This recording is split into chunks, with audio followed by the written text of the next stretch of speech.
Benny Bear and Ruby Rabbit, and the Seashell Mystery. The next morning, Benny Bear and Ruby Rabbit returned to Sandy Shore Beach. The tide was low, and seashells sparkled like treasure across the sand. "Let's collect the prettiest ones," Ruby said, holding up her basket. Benny nodded. "I'm looking for a big one to hold honey."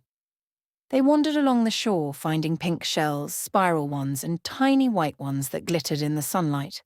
But when they stopped for lunch, Ruby noticed something odd. "Benny," she whispered, "our shells are missing." Following the clues, they looked around. In the sand were tiny footprints, not human, not bird. "Too small for a crab," Ruby said. "Too big for a bug." They followed the trail to a cluster of rocks near the dunes. Inside a little hollow sat a small hermit crab surrounded by their missing shells. "The shell collector." The crab waved his claws nervously. "Oh, I didn't mean to steal them. I was just borrowing some to find a new home." Ruby's ears twitched. "You should have told us." Benny smiled kindly. "You picked good ones, though." They helped the crab try on shells until he found one that fit just right, a sturdy, swirly pink shell that glimmered in the sun. "Won a fair trade." In return, the crab gave them a shiny pearl he'd found in the tide pool. "For your kindness," he said. Ruby beamed. "Now we have treasure too." As the waves rolled in, Benny tucked the pearl into his paw. Mystery solved, new friend made. They spent the rest of the day collecting shells, but this time only the ones no crabs needed.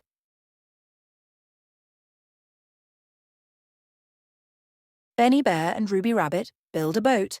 Benny Bear and Ruby Rabbit sat on the beach, watching the waves roll in. Ruby sighed. "Wouldn't it be wonderful to sail out there and see what's beyond the rocks?" Benny grinned. "Then let's build a boat." Ruby's ears perked up. "Really? We can do that?" "Of course," Benny said. "How hard can it be?" Building begins. They gathered driftwood, sticks, and pieces of seaweed. Benny tied them together with some old rope they found near the dunes.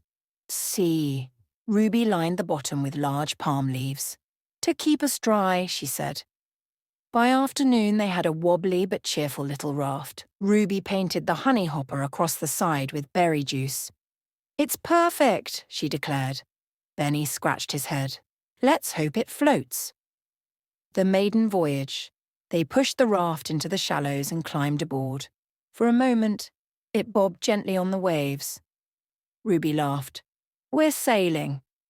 But then creak, crack, splash, the raft began to sink. "Abandon ship!" Benny cried. They splashed ashore, dripping and laughing. Back on land, Ruby wrung out her ears. "Well, maybe we're better builders on land." Benny chuckled. "Next time we'll use nails instead of seaweed."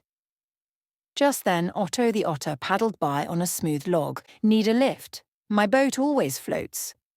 So the three of them took a ride around the bay, watching dolphins leap in the distance. Ruby smiled. "See, Benny, we still got our adventure." Benny nodded. "And we didn't even have to fix another leaky boat."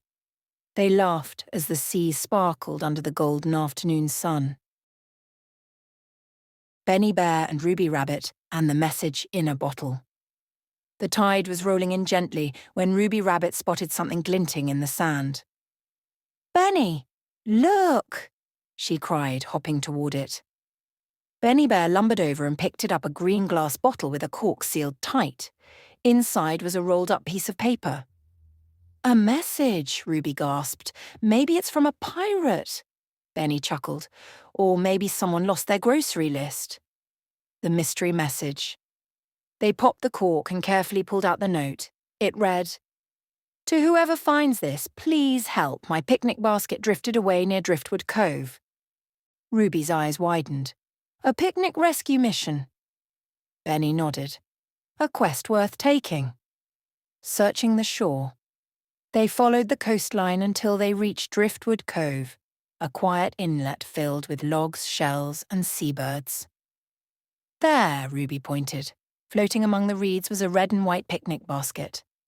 Benny waded in and fished it out. Inside were sandwiches, fruit, and a small note signed from Sandy Seagull. Ruby laughed. It belongs to Sandy. No wonder it flew away. She's always near the cliffs. A grateful friend. They carried the basket up to the cliffs where Sandy Seagull was waiting, flapping her wings excitedly. "My lunch, you found it," she cried. Ruby smiled. "We got your message." Sandy handed the Meech a cookie from her basket. "You two are real heroes." Benny munched happily. All in a day's work. As the sun dipped low, they sat together, sharing cookies and watching the waves.